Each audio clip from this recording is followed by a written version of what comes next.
Coming up next on Arizona Horizon, we'll hear about an effort to help disadvantaged areas along transit routes. A Casa Grande company is using a desert plant to make rubber tires, and we'll check out a music program for students created by a high schooler. Those stories next on Arizona Horizon. Arizona Horizon is made possible by contributions from the Friends of Eight, members of your Arizona PBS station. Thank you. Good evening and welcome to Arizona Horizon. I'm Ted Simons. A number of education groups gathered today at the state capitol to urge the governor to call a special session of the legislature. The groups want lawmakers to vote on using surplus state revenue to settle a lawsuit over inflation-adjusted school funding. The 5-year-old lawsuit alleges that the state failed to fund voter-approved inflation adjustments. A court judgment went against the legislature, which means that the state now owes schools $337 million a year, effective immediately. They have been fighting this in the courts for more than 4 years. The courts decided they owed this money. The voters decided many years ago through Prop 301 that they owed this money. So let's honor the will of the voters, honor the courts, and pay our debt to schools. Some lawmakers say that they are for a special session, but there's been no comment from the governor's office. 2 local nonprofits have received $30 million in funding to help develop housing and businesses near transit routes in disadvantaged areas. Here to tell us more is Terry Bonelli, Executive Director of Phoenix LISC. Good to see you. Thanks for joining us. Good to see you too, Ted. What is Phoenix LISC? Phoenix LISC is Local Initiative Support Corporation. We're a national community development financial institution that runs programs in 30 different areas across the United States, and we're headquartered in New York. And the program we're talking about tonight is Transit-Oriented Development. What is that? It is. Transit-Oriented Development is the target area that LISC Phoenix works in, and it's areas that are a mile either side of the light rail line. Okay, so and it's basically a platform kind of for community development. Am I getting that right? It is, yeah. We believe that the biggest opportunity for low-income people to create assets, to buy a home, to further their education, to increase their income is around the transit line, because it reduces that transportation cost that's a monthly cost to families and to individuals besides the housing cost. So it's the research has shown that to have a vehicle costs about $800 a month, and if you can reduce those costs by living next to the light rail and the transit system, we think it helps people build assets. So, attracting new housing, attracting businesses to low-income communities, how do you do it? We do it by filling the gap. So developers want to build. Developers want to build housing. We believe that there should be products for housing that are suitable for low-income families as well as higher-income families. And it's more difficult to build housing for lower-income families or workforce development or workforce housing because the cash flow kind of doesn't work. So when there's a gap in a project that a developer needs funding for, we come in. Developers typically use low-income housing tax credits, and LISC and Raza Development Fund, which is our partner in this Transit-Oriented Development Fund, help fill that gap with our funds. And you're talking now creating affordable housing, also preserving as well? Yes, yes. You know, it's always easier to keep what you have than to build new. So we got housing taken care of. What about like revitalizing retail? How would you go about using this funding? And it's $30 billion. That's a healthy chunk of change there. Yes, it How do you is. do that to revitalize retail? You know, it's kind of the same story. So banks will loan a potential new business or an expanding business maybe 80% of the dollars that they need, and we'll come in with that last 20% to help a business get open, to help a business expand, all around the opportunity of job creation for people that are lower income. Now, is there a bid process involved here? Do you have to look over the businesses or look over the housing developments first and say, you qualify, you look a little sketchy? Mm-hmm. So we underwrite just like a bank underwrites. We're a little more not as adverse to risk, I guess, as a traditional bank. Not because we think we're going to lose our money, but just because these projects are riskier projects because banks aren't comfortable either funding around the transit, although that's becoming a little more palatable, I think, for the traditional financial institutions. But we know that it's a comprehensive look at the transit alignment. So we take into factors how many jobs are going to be created, how many units of housing are going to be created, knowing that there is some kind of tax credits or subsidies that go into a project. Now, I know you're also concentrating as well as better access to health services, and even it's going as far as saying better access to a healthy lifestyle, Yeah. healthy food. How does that work? Yes, so we are really encouraged about attempting to bring in some fresh grocers, or grocers actually, to the low-income areas, potentially a smaller footprint than a traditional grocery store that we look at, to help keep costs down. Those areas typically aren't as dense as as a traditional grocer would put a Fry's or Albertsons, whatever. So we look at them with capacity building, helping them figure out their performance, helping the businesses figure out what products that they would want to put in their stores to make them successful. How does this work not in competition, but in relationship with general development? Maybe the idea is you're going to put something over there on location X and it's fine for now, but in 5 years, location X could be prime property. How does that work? Well, we still hope that the people that are workforce, that are in workforce jobs, entry-level professionals, would still have a place in those areas where the land values may rise. So a typical tax credit project is there for 15 years, and then the preservation happens with the tax credit projects, not necessarily historic, where we hope that they go in, they rehab the development, and then it's again 15 years where the rents are capped, and it's still available for those people, underserved population. So there is a relationship with the cities involved. Oh yes, yes.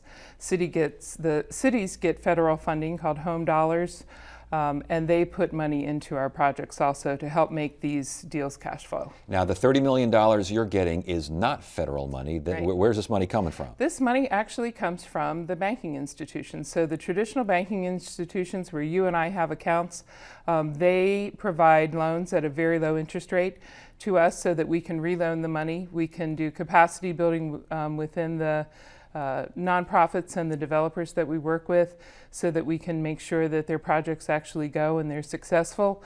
And banks get what is called Community Reinvestment Act credit for these loans that they make to LISC and RAZA. And so this could include acquisition funds, construction costs, the whole 9 yards. Yes, every dollar that you can get from a bank, you can get from us. As far as pre-development activities, I know that that's included here as well. What do you mean by pre-development activities? So pre-development are those costs that happen with a development project prior to the first shovel being in the ground. So architectural cost, environmental costs, those kind of dollars that potentially could be lost by a developer if they don't get their tax credits to get the project out of the ground. And we work with the Arizona Community Foundation on a fund that the local banking community has put together so that developers can access some costs for their pre-development, and it attracts them more to get into this line of business. Now, $30 million infusion here, that's pretty impressive. But the last time we had you guys on, it was, I think, 4 years ago. Yes. $10 million was kind of like a seed money to get things started. How is that money spent? What kind of results? Sure. So the $10 million is what LISC put into the development fund, and RAZA came to the table with another $10 million. We actually loaned $22 million, and it leveraged $355 million worth of additional development, or that was the leverage on our $22 million. We built 2,044 units of affordable housing, 200,000 square feet of commercial space. You may be familiar with the Newton, which used to be the Beefeaters. That was one of the developments that we did. Interesting. A federally qualified healthcare center on the light rail, Adelante in Mesa.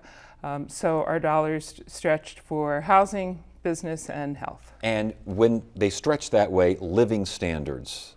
The Yes. idea is that living standards improve. Have living standards improved? Well, we think that they have. We know that they have for the 2,000 additional units that we built along light rail. We helped build along light rail. And for the projects that were rehabbed and families can still live in them. They're good quality projects that you can't tell the difference between a tax credit project and a regular apartment complex or multifamily housing unit. To have a safe and comfortable home to live in certainly takes the stress off of a family so they can go out and be dedicated to their jobs, their children can be educated, and potentially move up in the world. And I would guess potentially an expansion as far as money and opportunity is concerned with the expansion of the light rail. Yeah, so the last time we thought it would take us about 5 years to get this $20 million out the door. It took us 4.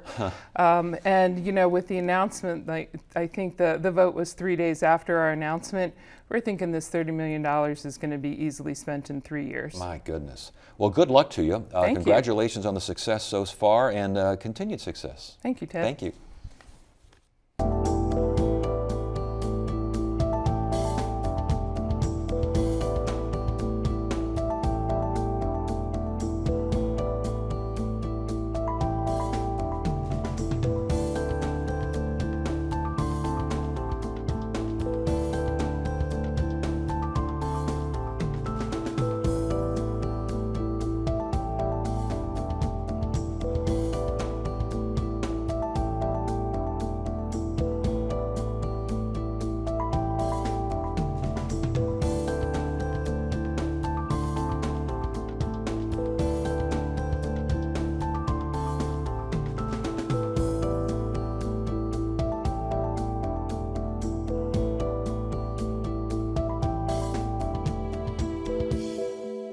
Get the inside scoop on what's happening at Arizona PBS. Become an 8 Insider. You'll receive weekly updates on the most anticipated upcoming programs and events.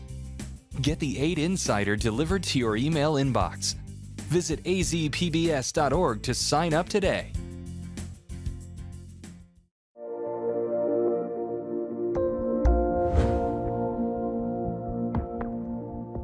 Tonight's edition of Arizona Sustainability looks at Pan Aridus. It's a Casa Grande-based company that uses a desert plant to create rubber that can be used to make tires.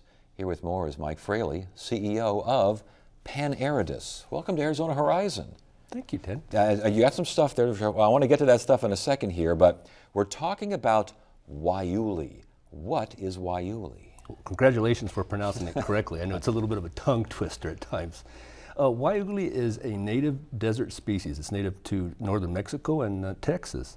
And it's been used over history for production of various things, but it's primarily known for its ability to produce natural rubber. And the polymer is used for that? Is that how it works? Well, it produces a polymer that can be used for a multitude of natural rubber applications, tires, automotive parts. There's a plethora of things that you can do with the natural rubber. And we're seeing it grown here now. This is what you have going down there in Casa Grande, correct? That's one of our research plots, yes. That's correct, yeah. And basically this stuff is grown, and what do you do? Do you pluck it out of the ground? Do you harvest it right there? How does it work? How do you have the transformation possible? Well, one of the things that we've done at Pan Aridus is that we wanted to make this economically feasible. And so we've increased its genetic potential to yield more natural rubber per plant or per acre. So that was tantamount to part of our success. So now that we've been able to successfully do that and patent a lot of our genetics, then we look at how you can efficiently and economically harvest the crop, extract the natural rubber, as well as the co-products that it produces. Now this is similar to there's a tree grown in tropical Asia. Is this the same kind of process? The only similarity is the polymer itself. It's called what they call a cis-1,4 polyisoprene. Waiuli as well as Hevea brilliantis, the rubber tree, produce the same type of a polymer. But where it comes from is a much, much different place. With the Hevea tree, the rubber tree, it's a lactiferous, so they tap the tree, collect the latex, essentially centrifuge it to increase the solids, and you have a skim or a block of rubber. Conversely, with Waiuli, the rubber molecules are in the bark, so we have to extract it with a much, much different process than you do than that of Hevea. Now, are you going to explain that process? Can you do that with the stuff you have here? We certainly can, yeah, but I want to make one point with the Hevea, that there's a big difference is that Hevea is produced in tropical regions of the world. Yes. It's over 12 million metric tons is produced annually, and all of it's done by hand. Oh my goodness. And conversely, the process that we have is an arid species, so it uses much, much less water, and it's all mechanized, so that we don't really have some of the constraints that this natural rubber market currently has. Do you pluck the whole thing out of the ground, or do you shave it off? What do you do? It's a preannual. We cut it, and we leave the root below ground. And so then that root can regenerate within a 12-month cycle, then we harvest it again. So we can get about 4 or 5 harvests out of one seeding or one planting of it. And when you use most of the plant, which again you're going to show us here in a second here, but when you use most of the plant, then it's a plant. You can go biomass on it, can't you? That's what's really, really neat about this, is that it's 100% usable species. We can produce a natural rubber, but it also produces about as much terpenoid resin as it does natural rubber, and that resin has very high values for flavor, fragrance, and even the adhesive markets. Interesting. And then the bagasse, or what we call the biomass, which is, I have a sample of it here, this biomass has very, very high heat or energy properties to it. It can be used for cogeneration. It can also be used to, actually we have work going on to extract it and make Jet A fuel with it. Or we can use it for building material. We can make a medium density fiberboard for see that thing. Building applications. So this is some sort of this is literally a particle board, correct? Yes, made from Waiuli. Made entirely from white, and this from the bark, or That's from after we extracted Okay, so everything you got your tires made. Now you can make this stuff as well. Well, we have the natural rubber that people can make tires with. Right. We have the resin that go into application for adhesive and flavor and fragrance. And then we have the largest quantity that we produce is this biomass, which has a lot of applications for building materials, fuel, and even Jet A fuel. Now what's that, the darker, the bag underneath? It's the bag on the bottom there. Yes, what is that? Is what most people are looking for. This is the natural rubber that is actually produced from Pan-Aridus Waiuli. So that's it, that's the rubber. Yes, sir. And how much of that is used in a tire? Well, it depends on the application, and natural rubber is the largest component that goes in tire manufacturing. Yes. And depending upon the type of a tire, it could be 25% of the raw material up to maybe 70%. So the more demand that you need for applications like truck tires, tractor tires, aviation tires, the more natural rubber that you need, because synthetics just can't emulate what natural rubber can do. Now, as far as the difference between the natural rubber and synthetic rubber, just in terms of making a tire, getting use out of it, compare. Well, we have to remember that synthetic rubber is petrochemical based. And so one of the mantras that we have is sustainability at Pan-Aridus, and we're not depending upon petrochemical based products. Hence the reason that we have a biological species that we can use to replace a lot of these petrochemical based commodities. So the global demand now, first of all, national demand, U.S. demand for natural rubber. Global demand, I would imagine, would be huge as well. What are you seeing out there? The sky's the limit. The natural rubber market, just as a commodity itself, is probably close to about $40 billion annually. The United States consumes about 12% of that, and we import every ounce of it. We're totally reliant upon importation of this strategic raw material. So what we're doing is not displacing what's going on with the natural rubber market, but we're looking to make Arizona the leader in rubber production for the United States. And looking into this, correct me if I'm wrong, but this Waiuli, wasn't this plant used to make tires like many generations ago or a long time ago? Waiuli has a rich history, it certainly does. It's been used, at one point in history, it was about 50% of all of our natural rubber was produced from Waiuli. But that was during the times of Model A, Model T type of deals. Yes. And so technology, the demands for natural rubber, how it's used in a tire has changed over that 80, 90-year process. But you're correct.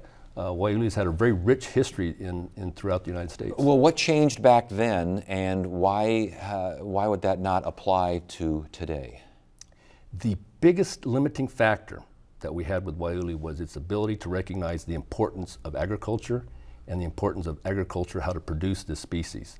And one of the limitations that we had back then, as compared to now, is that we've greatly increased its yield capability. We've increased it almost 300%. So now we have a proposition at the growing community that we can not only use less water to produce this species, but it makes economic sense at the farm gate to raise it in comparison to other crops that might demand higher inputs. How long of a growing season does Waiuli have? It's a pre-annual. So let me compare it to what we all know is the rubber tree. Yes. The rubber tree takes about 7 to 10 years before you get the first harvest.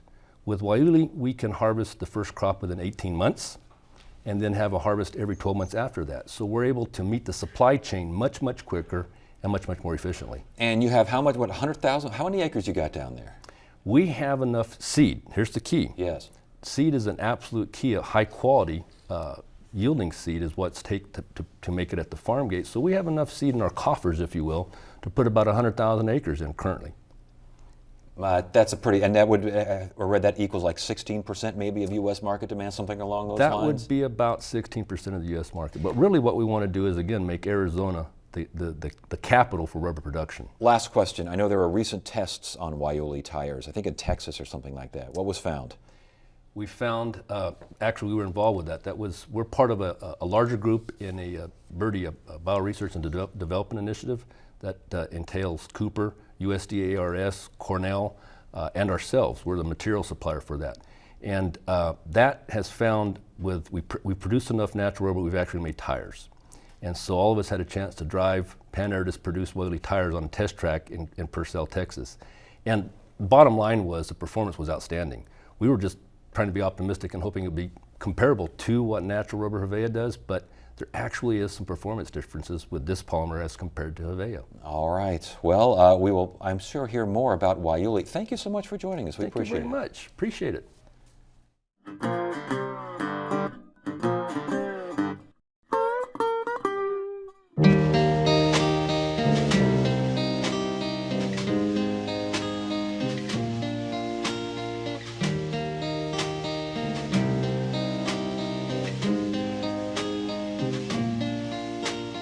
Need you, your tenderness, your understanding heart. I hurt for you each minute we're apart. I need my angel now.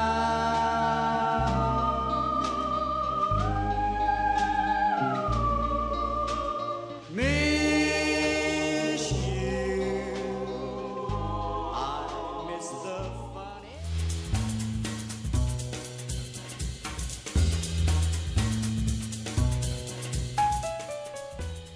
Tonight's Arizona Art Beat looks at how a local high school senior decided to take on the issue of education funding cuts to the arts. Danielle Shum, who performs as Danielle Victoria, turned a school project into a foundation that brings music to the lives of children so they don't miss out.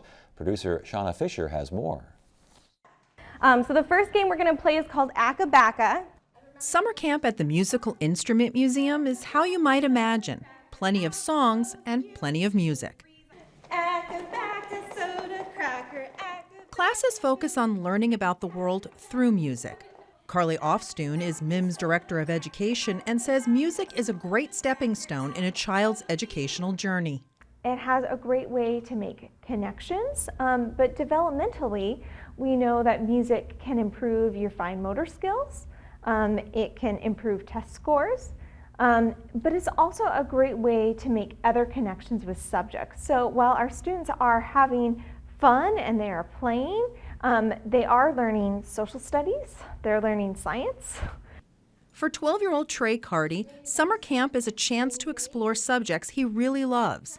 There's 3 classes that I took during the whole summer camp. It was music class, drama class, and art class. Trey and his campmates are able to enjoy the classes thanks to high school senior Danielle Shum. Music is important for kids, I believe, because it really helped me grow and shape as a person. Danielle is in the Interbaccalaureate program at Desert Mountain High School in Scottsdale.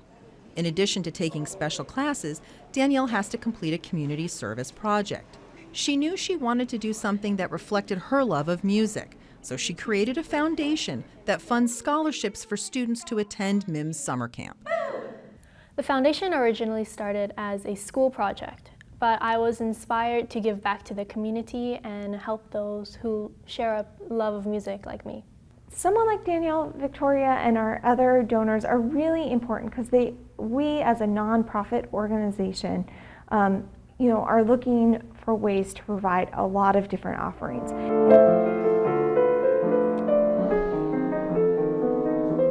Danielle raised the money through donations and also the sale of a CD she recorded. For her, getting to see the kids experience the camp gave her a new appreciation of the power of music. I think really interacting with the kids and seeing them enjoy the MIM as much as I did, and seeing them play the piano, try it out, or talk about their musical interests, it really made me happy and excited because I love music and I'm glad that people can share the same passion for music. And I think that if this foundation is able to help one child pursue that love, it's all worth it. Trey says he loved his time at camp and is looking forward to coming back next year. It's really fun and you get to do a lot of different things with it, and it's just a way for you to learn about different cultures and have fun while doing it. And as for Danielle, she's thrilled that her little project had such a big impact. I think I'm most proud of being able to help someone chase their dream of music. It has here, and we sing and do our... And the website, if you want to check it out, dvmusicfoundation.com. That is it for now. I'm Ted Simons. Thanks so much for joining us. You have a great evening.